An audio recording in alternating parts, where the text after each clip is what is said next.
APSc prelim आनजादनि रिजाल्टखौ होबाय।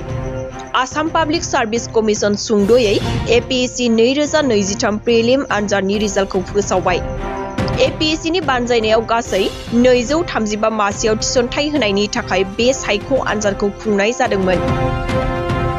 रिपर्ट बादिब्ला APSc आनजादनि थाखाय रायजोनाङै गासै 67,251 सा बिजाथिफोरा आर'जलाइ होदोंमोन।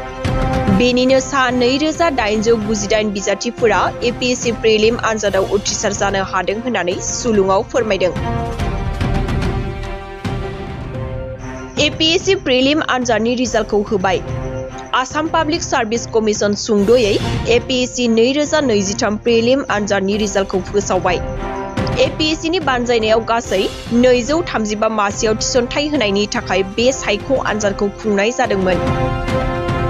रिपर्ट बादिब्ला APSc आनजादनि थाखाय रायजोनाङै गासै 67,251 सा बिजाथिफोरा आर'जलाइ होदोंमोन। बेनिनो सा 2,898 बिजाथिफोरा APSc प्रिलिम आनजादाव उथ्रिसार जानो हादों होननानै सुलुङाव फोरमायदों।